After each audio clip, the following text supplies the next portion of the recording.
All right, Rabosai, good morning. Good morning. Let us begin by thanking all of our sponsors for this morning's share, to thank our annual Talmud Torah sponsor, the Tiltzim Mishpacha of Eretz Yisrael, for dedicating the Shiurim and Joshua's this year. Today, Reb Naftali has yahrzeit for his mother, Rivka Bas Yaakov. We hope that in the merit of our Talmud Torah, the Neshama will have an aliyah and the family a nechama. Our Talmud Torah sponsors for the month of Tammuz, Haba Aleinu Torah Tova, Aaron and Alana Weinberg, and thanks to Hashem for all of his nisim, both the revealed and the hidden, for the miracle of Yonatan Shai Weinberg 14 years ago, for Besoros Tovos, for Am Yisrael, for Eretz Yisrael, and the merit of the speedy arrival of Mashiach. Daniel and Batsheva Pavla, commemoration of the second yahrzeit of Batsheva's father, Reb Shlomo ben Yehuda Aryeh Vey of Philadelphia, child survivor of Auschwitz, who was zocha to leave this world with over 100 descendants. We thank all of our sponsors for their incredible generosity. We dedicate honoring in the schus of our precious hostages, Mechelish Baruch Hu, Hashem, bring them home b'shalom and b'karov, and the merit of our holy soldiers, Mechelish Baruch Hu, them to be successful b'chol ma'asei yedeihem. But with that, let us begin. Baruch Hashem, a beautiful daf ahead of us today. Today's daf is Chaf Vav 26, and we are picking up in Meretz Hashem on. We are picking up on Chaf Hey Amud Beis 25b, and we left off Maisa, which is 6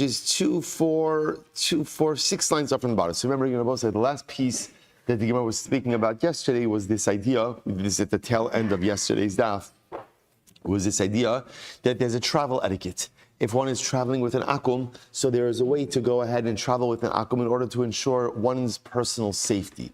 The last piece of advice that the Gemara said is, if you're traveling with the akum and he asks you where you're going, so overshoot. You know, if you're really traveling to place A, tell me you're going to B, which is a little bit further. What's the logic behind that?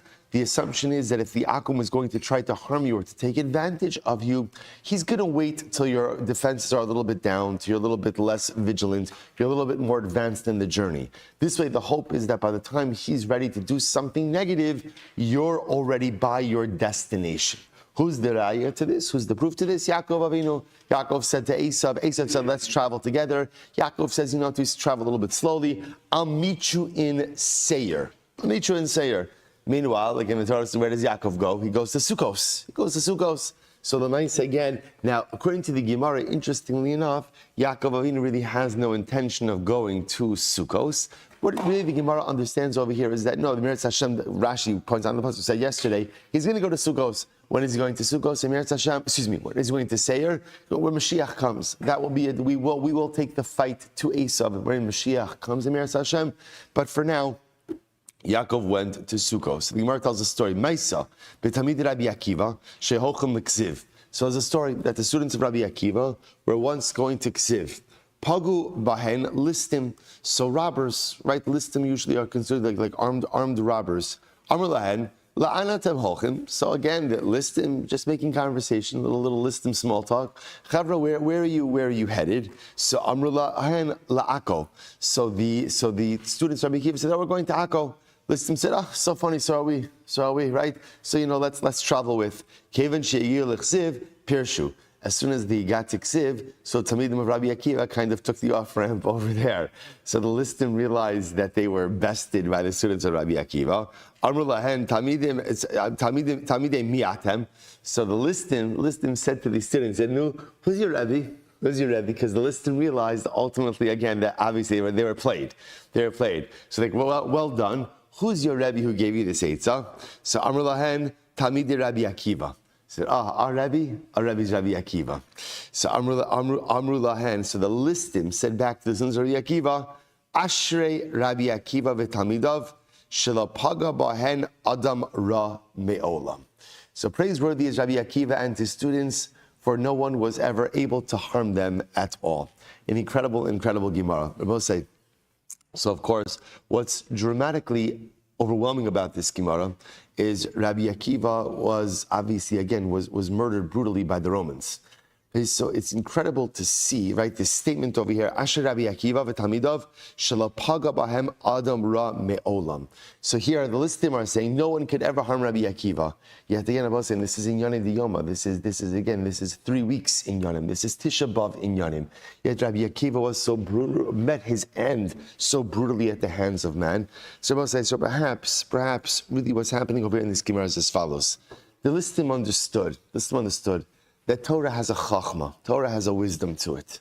And if one goes ahead and sticks to the Torah, ultimately one is able to navigate all of life's tumultuous circumstances. This harkens back, I haven't used that word in a while, so this harkens back to yesterday's daf. Zevi, I want to hear that word tomorrow in Zara. Harken. Okay, excellent. Right? So again, this goes back to yesterday's daf. Remember again, how did the Gemara refer to the avos? How to refer to them? Yesharim. Remember again, yes, what did we say? Why are they called Yesharim? Because a Yashar is someone who is able to lead a mission-driven life. I know what I want, I know where I want to get to, and nothing is going to derail me. Perhaps what these listim understood and what they said without even realizing what they said is that no one could really ever harm Rabbi Akiva me'olam. Me'olam meaning almost like in an eternal fashion. You could hurt Rabbi Akiva temporally. Right? You could hurt Rabbi Akiva in the here and now. You could murder, you could brutalize, you could abuse Rabbi Akiva and his students in a limited fashion, right? In an immediate fashion, in an episodic fashion. But me'olam, in an eternal fashion, no one could hurt Rabbi Akiva. And no one could hurt his talmidim. Do you know why? Because we embed ourselves in the strongest force that exists within the universe. And that's Torah. And when you have Torah, Torah will always make sure that you get from point A to point B. It may take thousands of years to reach your destination. But ultimately, Rabbi Akiva, the Yesharim of Klal Yisrael, always get where they need to get to. What a prophetic statement through the mouths of these listim. Ashrei Rabbi Akiva v'tamidav, shelo paga bahem adam ra me'olam. It's true, an Adam Ra could hurt them episodically, temporally, immediately, but me'olam, in an eternal sense, no one could ever derail Rabbi Akiva and his Talmid. And I will say, what a tremendous piece of chizuk for us to begin the 3 weeks with, right? What a beautiful nechama Kodesh Baruch Hu is giving us. There's so much pain, and there's so much suffering, and there's so much hurt, and there's so much sorrow that we observe over these days. But what's the nechama? The nechama, Rabbi will say, the words uttered by these listim.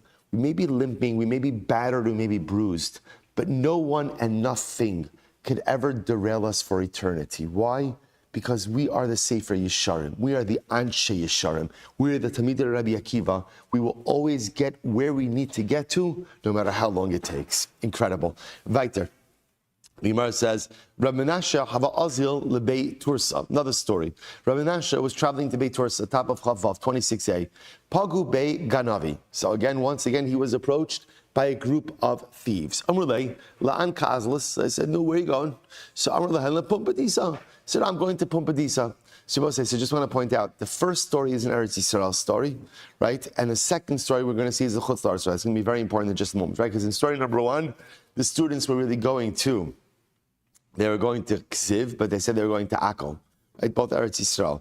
Ultimately, second story, Rabbi Nash is traveling, and he's going to Beit Tursa. He bumps, right? So the Ganavim find him, and they say, where are you going? I'm going to Pumpadisa. Once again, following the Eitzah that we saw before, overshooting his destination. Kimat Beit Tursa, Parish. So when he got to Beit Tursa, obviously, again, Rabbi Nash took the off-ramp. He said, okay, Shalom Aleichem, guys, this is my stop. Amrulei, Talmida di Yehuda Rama'at. Are you the student of Rabbi Yehuda? Now, I will say a Ramai means like a dishonest person, right? The dishonest person, there's a better word for it. A what? Deceitful person, right? A deceitful person, like Lavan, right? Are you the student of Rabbi Yehuda, the deceitful person? So in other words, I will say, here it's fascinating. So once again, the Ganavim realized that they were bested. They were bested by Rav Menashe. So they said, is your Rebbe, look at Rashi just a moment. First line on the top. Tamida Yehuda Ramah at Tamida Shav Yehuda Havakarli Ramah, Kolomar Mimenu La Marta l'ramosenu listin Yisrael hayu. So Rabbi says, so again, these were Jewish thieves. These were Jewish thieves, right? And so they, it's fascinating. They're brightest with Rav Menashe, right? They're brightest with him. You hear what's happening over here? They're ganavim. I say, Menashe, you know what? You're really a dishonest guy. You're really a dishonest guy. You know what? You told us you were going to Pumbedisa, and you lied. You lied. Chutzpah. A chutzpah, you lied to us. You're really only going to Chaziv. It must be that your Rebbe is Rabbi Yehuda, the deceitful one. The deceitful one. So we'll say, we'll say, by the way, you know what's incredible, even before we go on, what's incredible about, so what's the most asking on this? The most asking will say is, we are exceedingly proficient and diligent, vigilant at seeing the inconsistencies of others, and absolutely profoundly blind to seeing our own inconsistencies and faults. So how incredible is this? The Ganovim, they're literally upset. They're bragging with Rav Menashe. You're a liar. You're a liar. Who do you think you are? You must be the Talmud of Rabbi Yehuda the Ramai. Rabbi Yehuda the Ramai. So it's incredible. Amar lahu, Yadisu lay? So he says, oh, you know my Rebbe? Now, Rav Menashe was asking it more like in an incredulous, like offended way. Do you think you know my Rebbe, that he's a Ramai, that you could speak to him about that? So Rav Menashe excommunicated the Ganovim. Now we'll say, now remember again, that's how Rashi points out over here, these were Jewish Ganovim. Bipashtos, they're Jewish Ganovim in the first story also. Right? It's Jewish thieves in both stories. Right? So ultimately, again, so he excommunicates the thieves. Now we'll say, now what happens as a result? This is fascinating. Azlu avdu genifta asrin v'tartin shnin v'lo atzluchu. So we'll say, so what happened? They became a lo yitzluch. Right? So what happens? Nebuch, the Ganovim were totally unsuccessful for the next 22 years. Right? They could not pull off a good heist. Next 22 years. Now, once they saw they were not being matzliach in their Geneva, they realized that it was a result, ultimately, again, of the Shamta, the excommunication. Asu kulu tavu shamtaihu. Ultimately, again, they came to be released from their excommunication. Now, interestingly enough, the Gemara says, now, bepashtos, it sounds like from the story that Rav Menashe released them from it. He released them from it. So you'd say to yourself, but 1 second, why should he release them from the Shamta, from the excommunication? After all, again, it sounds like the Shamta is doing something good. What is it doing? What is it doing? It's preventing them from becoming successful thieves. I will say, rather, what do you see from this? You see from this that Avas Yisrael devolves upon all Jews. Right? You don't just love Jews who do like you do. You don't just love Jews who are even just doing the right thing. You love all Jews. You love all Jews. And if a Jew is sincerely penitent, even if you have a strong suspicion, then unfortunately he's going to use his newly found released status to go back to his previously undesirable work. Avas Yisrael is Avas Yisrael. Avas Yisrael, ultimately, again, there's the famous Vart. It's actually this past week's parasha. The Apterav, the Oiv Yisrael. This is a famous Vart. The Apterav said that in every single parasha, there is a remez, ultimately, to the mitzvah of V'yehavta l're'acha kamocha. Famous Vart. Right? The Rebbe said, V'yehavta l're'acha kamocha. Okay? So they asked him, Parashas Balak, Rebbe, where's the remez? Where's the scriptural allusion to V'yehavta l're'acha kamocha?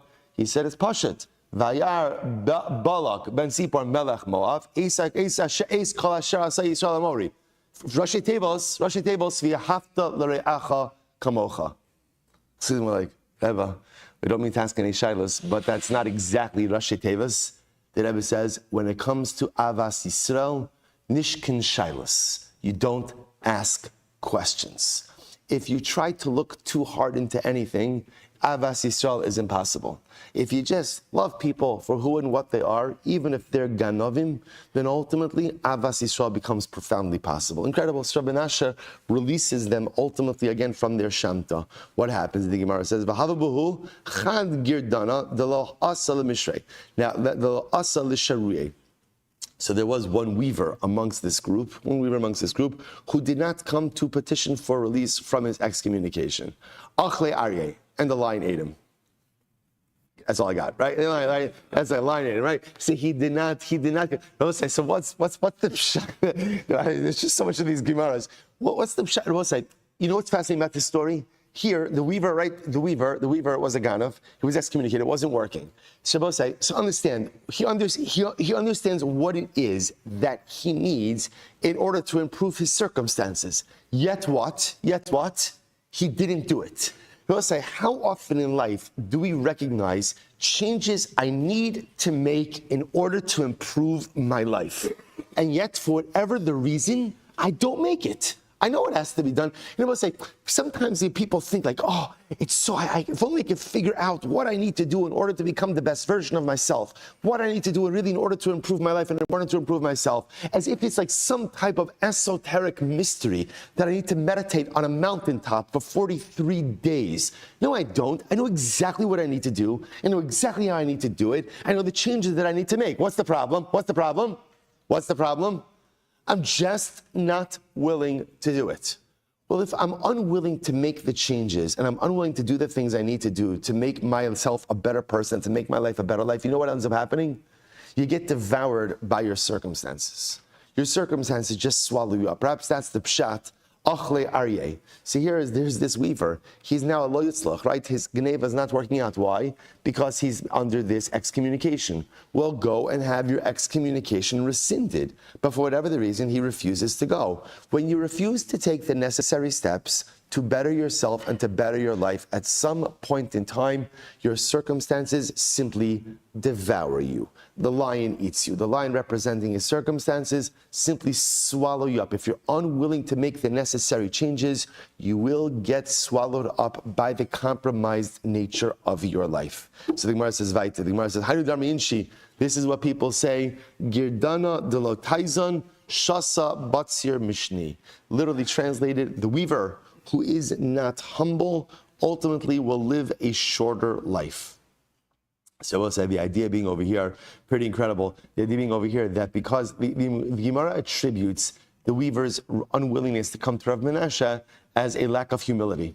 So because he lacked humility, therefore again, literally he died early. Incredible. All right, Rabbi said. So Gemara goes, it's fascinating, by the way, which all these things come together, that sometimes the unwillingness to change my life circumstances can be because of a lack of humility. Sometimes it can be because of a lack of fear, of just or laziness, just an unwillingness to really affect change. Whatever it is, Rabbi say, it's such a profound musar. If I don't make the necessary changes to my compromised circumstances, at some point in time, the lion of my circumstances will simply swallow me up. Rabbi say, look how the Gemara ends. Tachazi man ben ganavi bavel v'listin deretz Yisrael. This is such a beautiful pasuk. Come and see the difference between the thieves of Bavel and the robbers of Eretz Yisrael. Now, I will say, now what's the difference? This is fascinating. So remember again, in the Eretz Yisrael story, when the robbers realized that they were bested by the Talmidim of Rabbi Akiva, so what did they say? Ashrei Rabbi Akiva. Look, that's Torah. Torah gives you everything you need in order to be able to avoid the pitfalls of life. When the robbers of Bavel realized that they were bested, so what did they say? They disparaged Torah. They demeaned Rav Yehuda, right? They called him a Ramai. They called him deceitful. So Gemara says, see the difference over here between the robbers of Eretz Yisrael and the robbers of Bavel. Look at Rashi. What Rashi is incredible. Listen, Eretz Yisrael, shepagu b'tamid Rabbi Akiva, sipru b'shvacho. Right, the robbers who encountered the students of Rabbi Akiva, saying the praises of Rabbi Akiva, listin prutzin miganovim, even though Rabbi said generally, right, in the world of thievery, right, so generally listim are worse than ganovim, right? Listim usually, again, will use force. Ganovim usually only resort to force as a last will. So again, the guys in Eretz Yisrael were a worse chavra than the guys in Bavel. Yet look how differently they responded. The Gemara says, what do we learn from here? Lahodi'acha shvacha shel Eretz Yisrael. Ultimately, again, to tell you what? To show you the praise of Eretz Yisrael. They will say, we know this. The power of Eretz Yisrael is that the land itself has an impact on who you are as a person. It fundamentally changes who and what you are in a different way. So therefore, again, the Gemara says they're both listed. In fact, again, the Chevron Eretz Yisrael, they're even worse. They're armed robbers. They're more violent. They're more dangerous. Yet, again, when bested, they realize the godless of Torah. The Chevron Bavel, from her, they're only Ganovim. They're not listim, but Lamaisa, look how they disparage Torah. Someone says, how do I understand the difference? It's where they come from. When you are in Eretz Yisrael and you breathe the air of Eretz Yisrael and you walk on the holy soil of Eretz Yisrael, it fundamentally transforms you as a person. Abosai, any of us who have been zochet to be in Eretz Yisrael, to spend time in Eretz Yisrael, know it's not really about going somewhere, right? It's not about going to the Makomos HaKadoshim, to go to the Kosa, to Kevarachal, to Marasa Machpelah, to Tzvas. That's fantastic, right? It's not about meeting great people, right? Whether it's Torah personalities, Mesiras Nefesh personalities, it's not even, those are all great things. It's literally just about being there. It's about Avira Da'arad Yisrael, about the air, about Dalit Amos in Eretz Yisrael. It fundamentally changes you as a person. You become someone different. You become someone better. And the Gemara ultimately says, this is what the attribution was. I saw somebody sent me a clip. These clips I'm sure go all around. It was so beautiful. It was from one of the newscasters last night in Eretz Yisrael.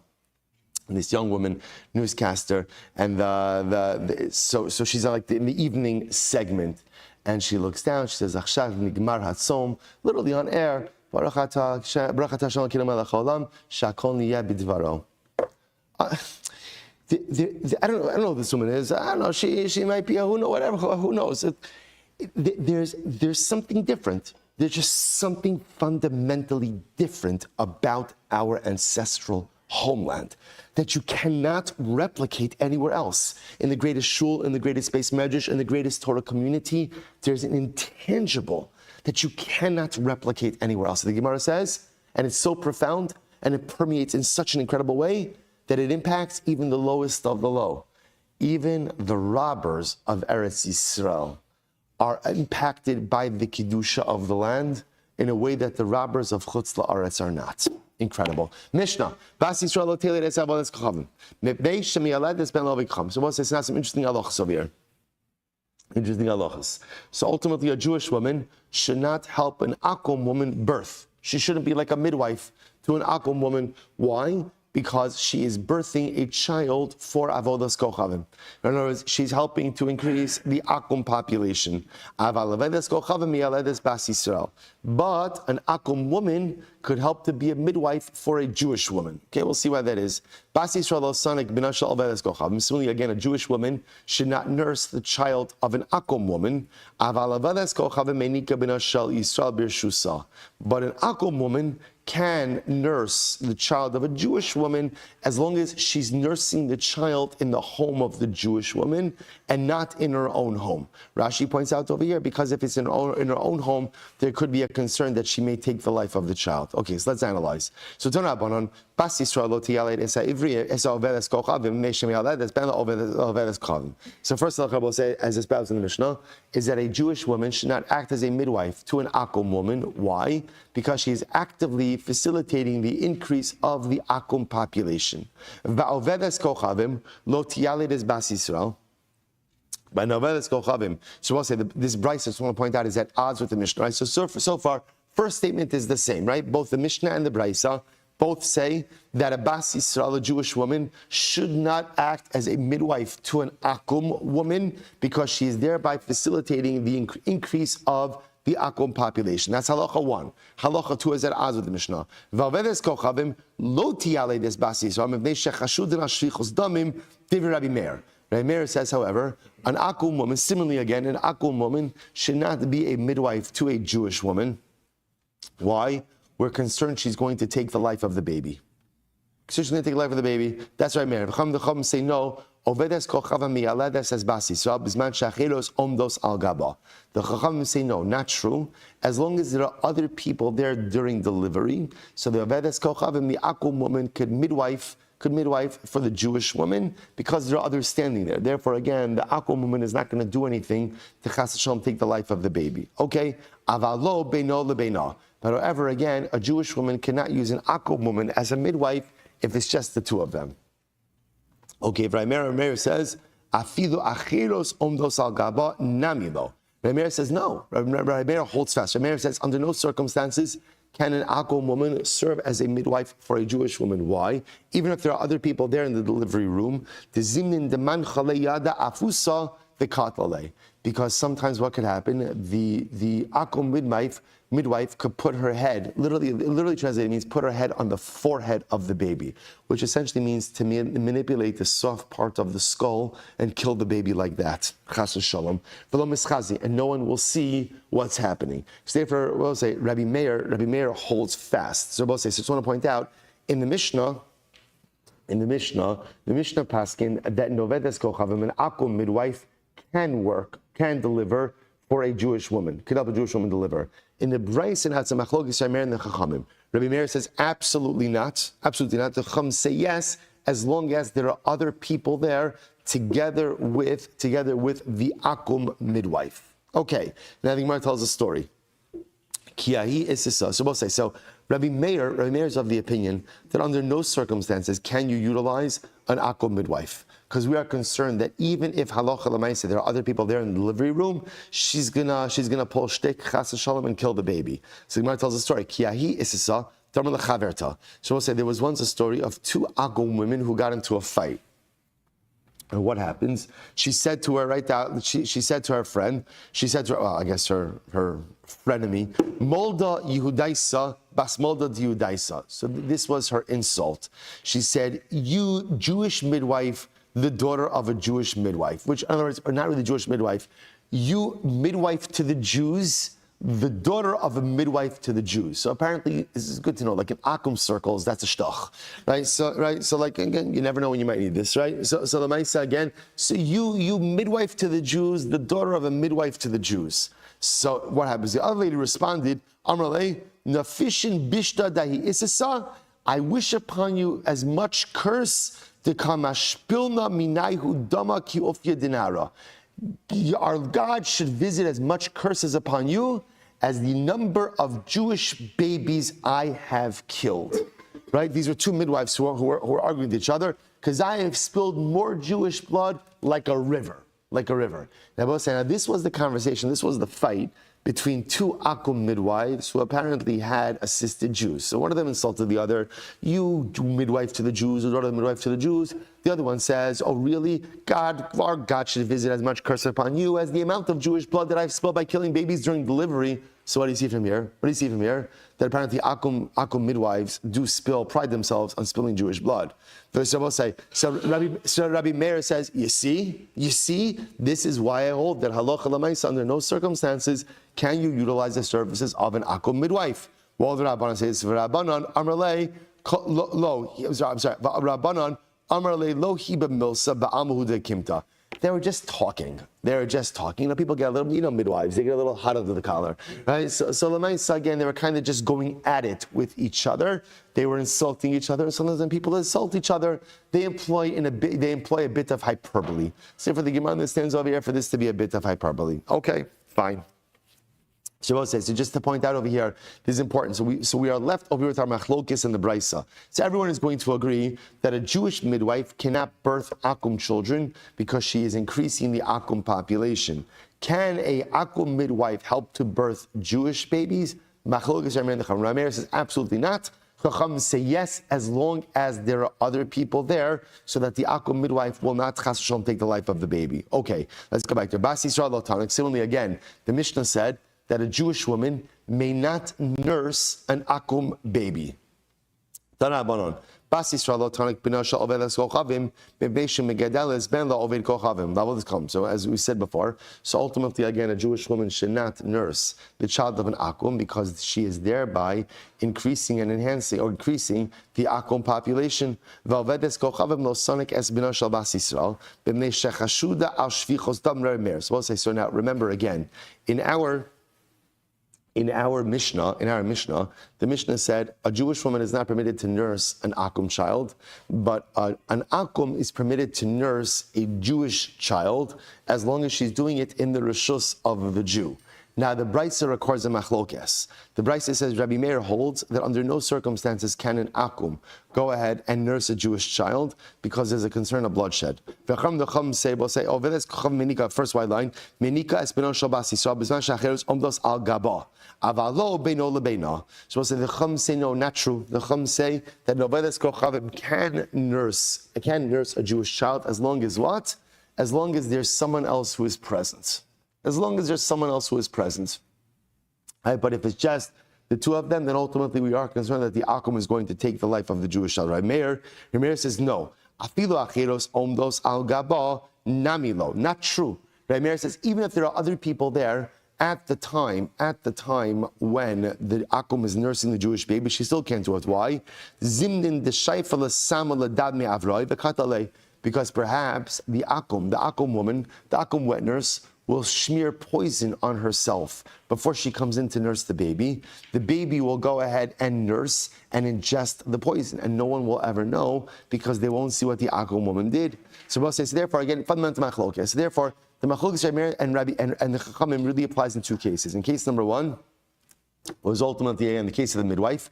So again, Rabbi Meir holds under no circumstances can an akum serve as a midwife for a Jewish woman. Chacham say yes, she can as long as there are other people there. Machlokes 2, Rabbi Meir says under no circumstances can an akum ever serve as a wet nurse for a Jewish child. The Chacham say yes, she can as long as there are other people present. It's in the Rishus of the Yisrael. So the Gemara says essentially it's tzricha. Now why do I need both of these cases? The Gemara says, I'll tell you why.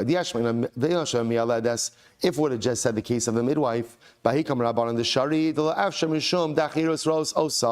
would have said maybe in the case of the midwife, that's what the Chachamim allowed. The Rabbanan allow it. Why?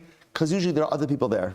And therefore, again, the akum is not going to pull any shtick. The afshar, the shayfale, sam, the dad me'avroi, the katale, but in the case of the nursing, where it is possible, where halacha l'maisa she'll smear some poison on herself before she comes in to nurse, maybe the Rabbanan would agree with Rabbi Meir. And if we had just told me the case of nursing, Rabbi Meir, the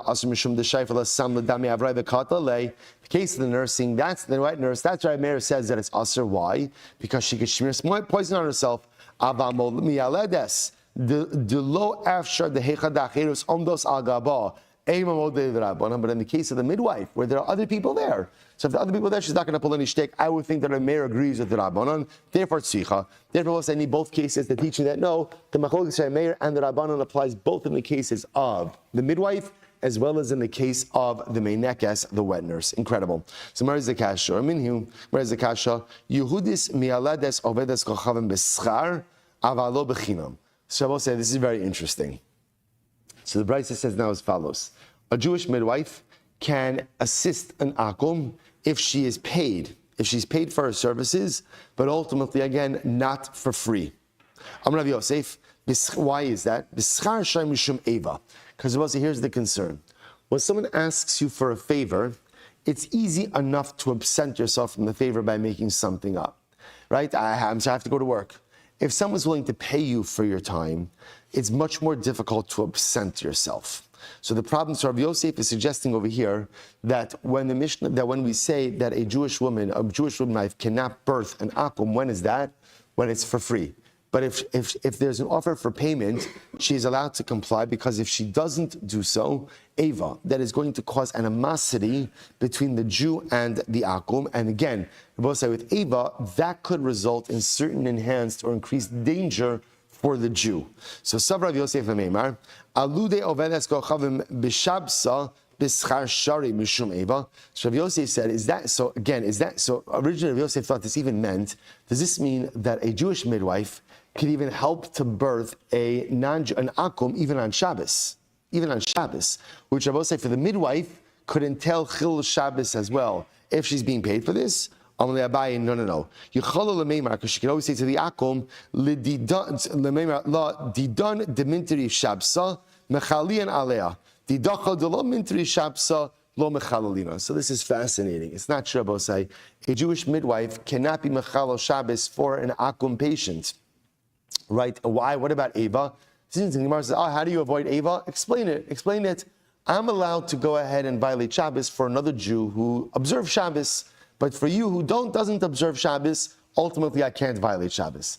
Now, how exactly that is going to alleviate the Ava issue is not immediately clear. But I will say, but there is a tremendous Musar Haskell in this, which is, do not be apologetic for your beliefs. Right? The Jew is so often used to going through the secular world as like trying to explain himself about why he does everything, right? At one point in time it was, I have to wear the yarmulke because of this, or I can't eat this because of this. And there's always like all of this discomfort and this and that. And I was, again, Baruch Hashem, it's a different time. It really is like a dramatically different time now. But at the end of the day, the Gemara says, just say what it is. Be proud of your beliefs. Be unapologetic. So midwife, just say, I'm sorry. I'm allowed to be Mechal Shabbos for another Jew who keeps Shabbos. I can't be Mechal Shabbos for someone who doesn't keep Shabbos. Now again, we'll see more about this, but what a profound Musar Haskell. Do not be apologetic for your beliefs. Do not be apologetic for your beliefs. Be a proud Jew. Do what you have to do. Of course, you could explain whatever you need to explain, but don't couch the explanations in a way that you think that are going to appeal to other people. Be a Jew, do what you have to do, and be proud of it. Incredible. The Gemara goes weiter. So the Gemara says, Rav Yosef Lameimar, Anuki Bischar Shari Mishum Eva. So Rav Yosef said, based on this, I guess even nursing would be permitted if done for a price. In other words, that this idea that a Jewish woman can't nurse the child of an akum, that's for free. That's for free, right? Because Lamaisa, again, there's a way to absent myself from that from a favor. But if she's being paid for it and she doesn't do it, that could create a sense of Eva. Amar Abaye, Yechol not true. Nursing might be different. Nursing might be different than midwifery. How so? Because like this, we'll say if let's say the akum asks her to nurse, she can say as follows: Amar Abaye, Yechol ipnu yahi. If she's single and she's asked to be a wet nurse, I'm about saying, how would it be that a single woman is able to operate as a wet nurse? Could be that she's widowed, right? Could be that she's widowed or she's divorced, or just because she's single doesn't have to be that she was never married. Right? Single could just mean she is currently single, but has the abilities in her. So she could say, look, I thank you, I appreciate the offer, but I don't want to really I don't want to get a nursing job right now. Why? Because I want to get married. It's going to crap my dating life, right? So Lamaisa, again, I have a desire to get married, and therefore nursing is not going to work. And if she's a married woman, my husband is not going to like me nursing another child. Okay, so I just want to point out something very interesting. What the Gemara really introduced us to this concept is this concept of Ava, this concept of animosity, that although there are some things that the halacha says you can't do, under certain circumstances, perhaps there is a license to do them if non-performance is going to cause animosity with Gentile neighbors. So a Jewish woman doesn't have to be a midwife for free, right? But Lamaisa, if she's being paid, there may be room to say she could do it even for the akum because of Ava. So Rabbi Yosef Lameimar, what we learned, lo malin v'lo moridin. So we'll say, so remember again, we learned this before. So Ovdei Kochav min akum and Roy Behemadaka. Roy Behemadaka are people who shepherd small animals. What's the issue with people who shepherd small animals? Behemadaka is they graze everywhere. They graze everywhere. And therefore, halacha l'maisa, again, there's a lot of theft that happens from those shepherds. So those people, if they fall into a pit, you do not have to get them out. Now again, you can't put them in the pit to die, but if they fall in, you don't have to get them out. So the Gemara says, Asuki b'schar shari mishum eva. What if somebody pays me, right? What if let's say the akum falls in and his brother comes along and says, here, I'm going to pay $100, get my brother out of the pit. So B'pashtos, then I probably can do it because of Eva. Not necessarily. Not necessarily. No, because I can still make up an excuse. What's the excuse? Kai bria igra. This is a good excuse. My son is on the roof, and if I don't get him quickly, chas v'shalom again, it's going to be a tragedy. Inami nakita lizimna lebeidor. This is great, boss. Beidwar literally means the post office, right? I have an appointment at the post office. I will say, by the way, if you've ever had to go to the post office for anything, it's mamish like Yisurim ba'olam hazeh, right? So Lamaisa, right? I have an appointment. Now, Rashi points out over here, Beidwar doesn't really mean post office, right? Beidar means I have an appointment at a government office, which, by the way, is no better, right? No better. Absolutely the most, if you ever want to understand why it is that government is so profoundly dysfunctional, just try to go to any government office and try to get something done. It is incredible how many lunch breaks people have. It is incredible how much time every single particular task takes. Okay, but I digress. Anyway, the Gemara says as follows. So the Gemara says you could say that Lamaisa have an appointment with the government, and therefore again, I'm sorry, I can't help right now. So the Gemara goes right there. So therefore, so the point over here is you see this tension. On one hand, there may be a license to do certain things where non-performance will create ava, animosity. On the other hand, if you could still absent yourself from the task with some legitimate excuse, then you have an obligation to avail yourself of that excuse. So the Gemara goes weiter. So Tani Rabbi Avoda Kamed Rabbi Yochanan. Ha'ovdei kochavim roi behem daka lo malin amadeis v'lo moridin. So we'll say, so this is chevra, right? So again, ovdei kochavim and the shepherds of small animals, if they fall into a pit, right? Ma'alin v'lo moridin. So obviously again, lo ma'alin v'lo moridin. So it's interesting. So lo ma'alin v'lo moridin means I don't have to take them out if they fell in. In other words, I could leave them to die in the pit if they fell in, but obviously I can't actively place them there. Okay, so the Gemara says, Ava, listen to this. So we'll say, this is a fact. Now I will say, I just want to point out, whenever we see these Gemaras about people that you're allowed to let them die and this, that, this is no halacha l'maisa right now. Again, right? Because again, these are complicated halachas that are dealing with very different societal norms and societal realities. So again, we're going to learn it. We have a lot of halacha l'maisa to catch up on in general when it comes to Maseches Avoda Zara, which in minutes we'll find a way to get to. But again, so that's something. Don't extrapolate anything practical yet from these halachas. Aval. So we'll say, so again, this chevra, akum, and shepherds of small animals, if they fall into a pit, you don't have to take them out. In other words, you can let them die in the pit, but halacha l'maisa, you can't place them there intentionally. Aval. Haminin, but a min. Now Rashi defines over here a min as a priest for avodas kochavim, right? A priest for avodas kochavim, right? Now, whether those are Jewish priests or non-Jewish priests for an avodas kochavim, masuros, right? Masuros, we'll say, is a moser.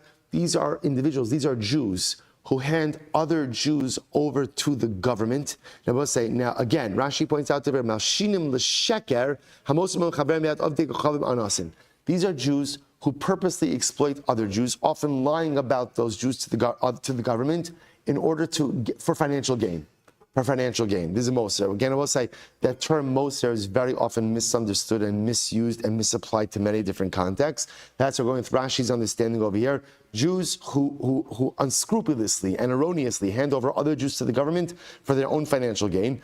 About mumrim and a mumar, which we'll define in just a little bit. A mumar literally means like a rebel. But we'll discuss what that means. These individuals, hayu moridin v'lo malin. Wow. So we'll say, so this chevra, the minin, the moser, and the mumar, those guys, you could actively throw into the pit.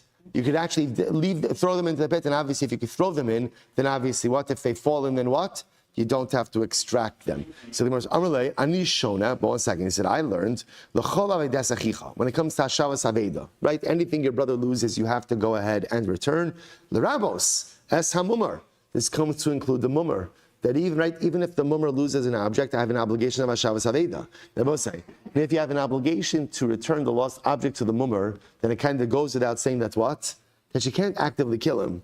Va'at amrit hayu moridin, and you say that you can literally put him into the pit. So Gemara says, you're right, sami mikan mumar. Right, remove mumar from the list. Take him out, right? Take out mumar. So really the list is just the min, the moser, the min and the moser. But take out mumar. So Gemara says, I have velishni.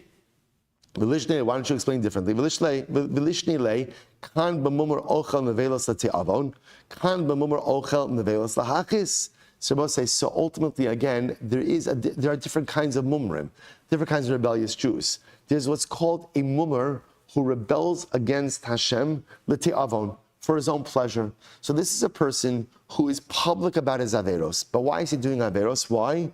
Because again, he has a desire for pleasure, increased pleasure, and therefore halacha l'maisa, he just wants to do whatever he wants. Versus a mumar lahachis. What's a mumar lahachis? Mumar lahachis is someone who does averos in order to rebel against Hashem. Bless you. So maybe that's the difference. Maybe that when we say there's a mitzvah of hashavas aveda, to return a subject to a mumar, that's a mumar lete'avon. A person who sins, unfortunately, again, to indulge his own desires and appetites. He's bad, but not horrible. As opposed to the guy who sins to rebel against Hashem, that's maybe the kind of mumar that's what? That you could even actively throw him into the pit. No, because he holds that ultimately, again, a mumar who goes ahead and sins in order to rebel against Hashem, he's bumped up a level. He's not called a mumar. What do you call him? You call him a min, which is a higher level. That's like a apostate status, right? A bikore status. A person who sins in order to rebel against the HaKadosh Baruch Hu, that's a higher, unfortunate status. So Gemara goes weiter. Let's analyze this. So mumar, when it comes to mumar, pligi Rav Acha v'Ravina. So we'll say, so ultimately, the Machlus Rav Acha and Ravina. Chad amar lete'avon mumar lahachis min havi. So we'll say, so one of them said, then a mumar lete'avon, Chad amar lete'avon mumar lahachis min havi. So one of them said like this: if you have a mumar, a person who rebels and does averos, if he's doing it to indulge his own desires, that's called a mumar.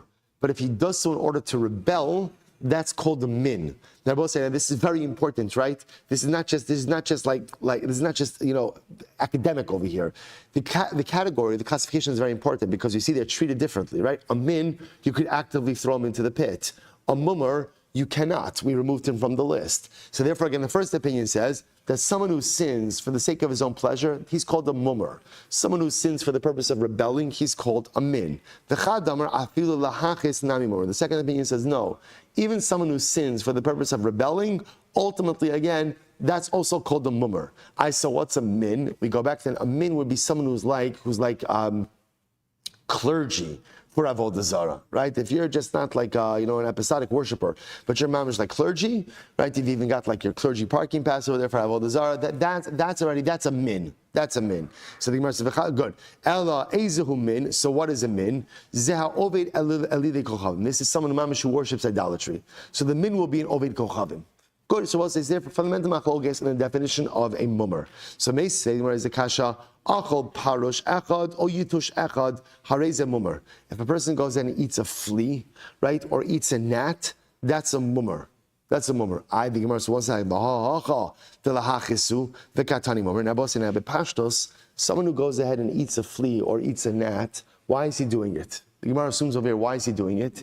He's only doing it to rebel against God. Why?